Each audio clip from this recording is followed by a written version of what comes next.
Hello, very good morning दोस्तों। कैसे हैं आप सभी लोग? आशा करती हूँ आप सभी लोग अच्छे होंगे, स्वस्थ होंगे और सुरक्षित होंगे। तो जैसे आपको पता है, ये रोज़ सुबह आपका 11 बजे 10 मिनट का साइंस का शो चलता है, जहाँ पे हम लोग इंपॉर्टेंट टॉपिक करते हैं अपने एग्जाम्स के पॉइंट ऑफ व्यू से। आज का जो टॉपिक है वो क्या है? असल में वो है आपका रेस्पिरेटरी सिस्टम, यानी कि श्वसन तंत्र। जब हम रेस्पिरेटरी सिस्टम की बात करते हैं तो इसमें बहुत सारी चीज़ें आती हैं। इसमें से पहला पॉइंट होता है कि अलग अलग प्रकार के ऑर्गेनिज्म अलग अलग प्रकार से कैसे रेस्पिरेशन करते हैं। जैसे हम लोग यहाँ पे आए तो आपको कुछ वर्ड्स दिख रहे हैं, इनके बारे में हम लोग डिस्कस करते हैं। पहला दिख रहा है फुफ्फुसीय श्वसन। फुफ्फुसीय श्वसन में असल में क्या होता है? लंग्स के द्वारा यानी फेफड़ों के द्वारा श्वसन किया जाता है। कौन से जानवर इसका इस्तेमाल करते हैं? जैसे कि आप, हम, कुत्ता, बिल्ली, साथ ही साथ फ्रॉग इसका इस्तेमाल करता है। ठीक है, इसे इंग्लिश में क्या बोलते हैं बेटा? इसे इंग्लिश में हम लोग नाम देते हैं पल्मोनरी रेस्पिरेशन। याद रखिएगा, ये किसके द्वारा होती है? ये आपकी लंग्स के द्वारा होती है, पल्मोनरी रेस्पिरेशन। ठीक है बेटा। उसके अलावा बात करें त्वचा, नाम से ही पता चल रहा है त्वचा के द्वारा जहाँ पर होता है, यानी कि क्यूटेनियस। इंग्लिश में इसे क्या बोला जाता है? इंग्लिश में बोला जाता है क्यूटेनियस। तो बहुत सारे ऐसे जीव होते हैं जो हमारा त्वचा से रेस्पायर करते हैं, यानी कि सांस लेना देना करते हैं। फॉर एग्जाम्पल मेढक। तो आप ध्यान रखेंगे, मेढक यानी कि जो फ्रॉग है वो दोनों तरीके से हमारा श्वसन प्रक्रिया करता है, फुफ्फुसीय भी करता है और त्वचीय भी करता है। इसके अलावा कोई और आपसे एग्जाम्पल पूछ लिया जाए तो अर्थवर्म, केचुआ होता है, बारिश में निकलता है, वो भी त्वचीय श्वसन करता है, यानी कि क्यूटेनियस रेस्पिरेशन करता है। शाखात्मक श्वसन की अगर हम लोग बात करते हैं बच्चा, तो ये गिल्स के द्वारा होती है, फेफड़ों के द्वारा होती है, गल फेफड़ों के द्वारा होती है। ठीक है, इंग्लिश में से क्या बोला जाता है? इंग्लिश में से बोला जाता है आपका ब्रोंकियल रेस्पिरेशन। ठीक है बेटा, ब्रोंकियल रेस्पिरेशन की मतलब से ये जानी जाती है। किस में पाई जाती है? हमारी मछलियों में, यानी कि फिश में ये पाई जाती है। फिश के पास गिल्स होते हैं, आपने देखा होगा कान के जस्ट पीछे गिल्स होते हैं, और ये क्या मदद करते हैं? ये इनके गैसेस का, ऑक्सीजन और कार्बन डाइऑक्साइड का आदान प्रदान में मदद करते हैं। ठीक है, लास्ट अगर हम लोग बात करें तो आपकी आती है श्वास नली। इसे हम लोग ट्रैकियल रेस्पिरेशन बोलते हैं, यानी ट्रैकिया के द्वारा जहाँ पे आपका श्वसन होता है। ये कौन करता है? ये जो हमारे इंसेक्ट्स होते हैं, जैसे कॉकरोच हो गया, वो ट्रैकिया के द्वारा करते हैं। अब इतनी तो बात हो गई, मेन जो टॉपिक आता है वो आता है इसके डायग्राम से क्वेश्चन, कि इसके डायग्राम में कौन कौन से चीज़ें कहाँ कहाँ पर पाई जाती हैं और किस तरीके से। तो एक प्यारा सा हम लोग डायग्राम बनाएंगे अपने रेस्पिरेटरी सिस्टम का। ये शुरू कहाँ से होता है? ये शुरू होता है हमारी आपकी श्वास नली से।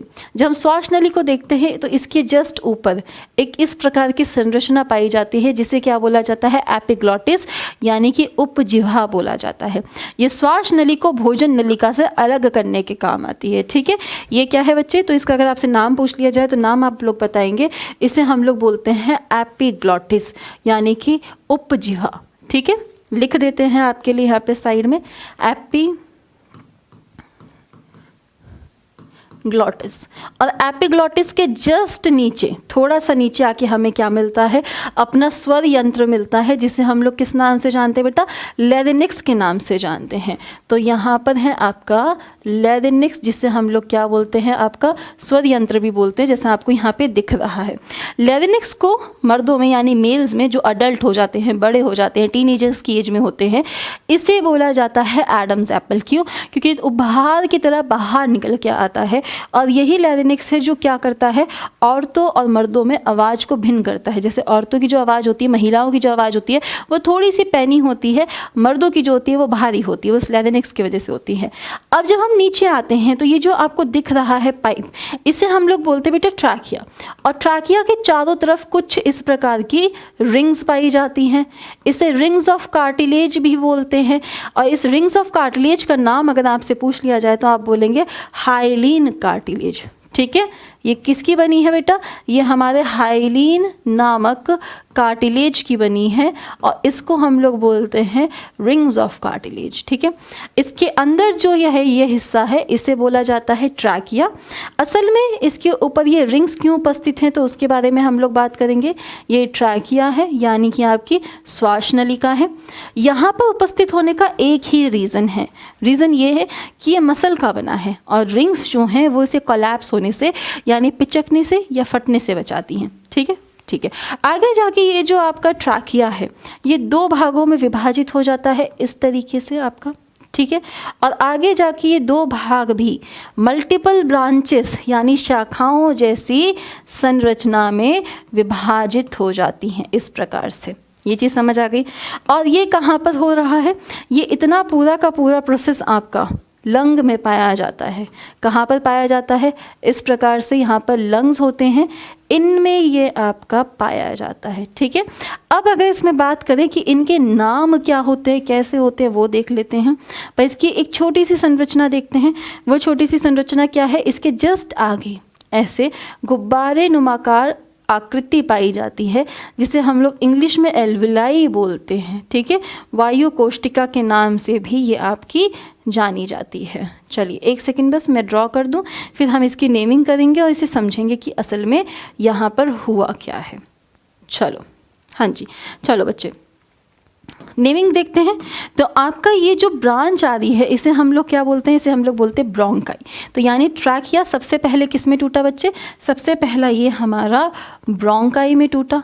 और ब्रोंकाई आगे जाके और ज़्यादा विभाजित हो जाती है शाखाओं जैसी संरचना में, जिसे हम लोग क्या बोलते हैं, ये सारी, इन सबको हम लोग नाम देते हैं ब्रोंक्यूल्स का।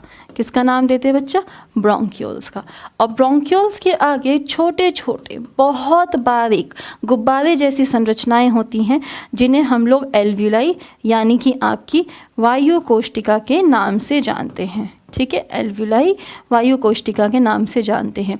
और ये वायु कोष्टिका एल्व्यूलाई किससे जुड़ी होती हैं, ये जुड़ी होती हैं हमारी कैपिलरीज यानी केश नलिकाओं से, जहाँ से आपका गैसेस रक्त में आरबीसी में गैसेस का लेना देना होता है। अब ये जो हाईलाइन कार्टिलेज है वो वहाँ पे ख़त्म नहीं होता है, वो यहाँ से हमारे ब्रोंकाई और ब्रोंक्यूल्स तक भी जाता है, क्योंकि फट तो ये भी सकते हैं, ये एल्व्यूलाई से थोड़ी दूरी पे पहले ख़त्म हो जाता है। ठीक है, एल्व्यूलाई से आपकी थोड़ी दूरी पे ख़त्म हो जाता है। तो ये है हमारा रेस्पिरेटरी सिस्टम। आई होप आपको ये अच्छा लगा होगा। इसी के साथ आप लोगों के लिए न्यू ईयर पर उत्कर्ष परिवार लाया है बहुत अच्छा ऑफर, जो 28 दिसंबर से लेकर 3 जनवरी तक चलने वाला है। यहाँ आपको मिलेगा अप टू 90% का डिस्काउंट।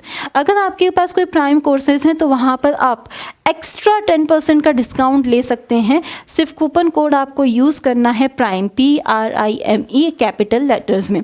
साथ ही जो उत्कर्षशाला बुकशाला है, वहाँ पे आपकी जो बुक्स हैं उन पर भी लगभग अप टू 90% का डिस्काउंट है। जैसे आप मेरे पीछे देख सकते हैं, कुछ बुकों की हम लोग बात करें, जैसे SSC मैथ्स आपका मास्टर मैथमेटिक्स, ये 549 की, तो ये तो अभी केवल 220 में मिल रही है। अगर आपको बुक्स चाहिए अपनी प्रिपरेशन को एस करने के लिए या अच्छी रिविजन के लिए, तो ये सही मौका है बुक्स लेने के लिए। और आगे बात करें आपका, तो जो हमारे उत्कर्ष ऐप की सभी टेस्ट सीरीज़ हैं उन पर भी लगभग अप टू 90% का डिस्काउंट चल रहा है। टेस्ट सीरीज़ तो आपको पता है बहुत इंपॉर्टेंट होती है, ये हमें मदद करती हैं ये जानने में कि हम लोग असल में स्टैंड क्या कर रहे हैं। तो टेस्ट सीरीज़ तो आप लोग ले सकते हैं 90% डिस्काउंट। रिवीजन भी होगा, रिवीजन के साथ आपको पता चलेगा कि आप कहाँ पर स्टैंड कर रहे हैं, कहाँ आपकी कमियाँ आ रही हैं। ठीक है, इसी के साथ मैं आपसे अलविदा लेती हूँ। आज के सेशन में बस इतना ही। Thank you so much, have a nice day, take care and जय हिंद।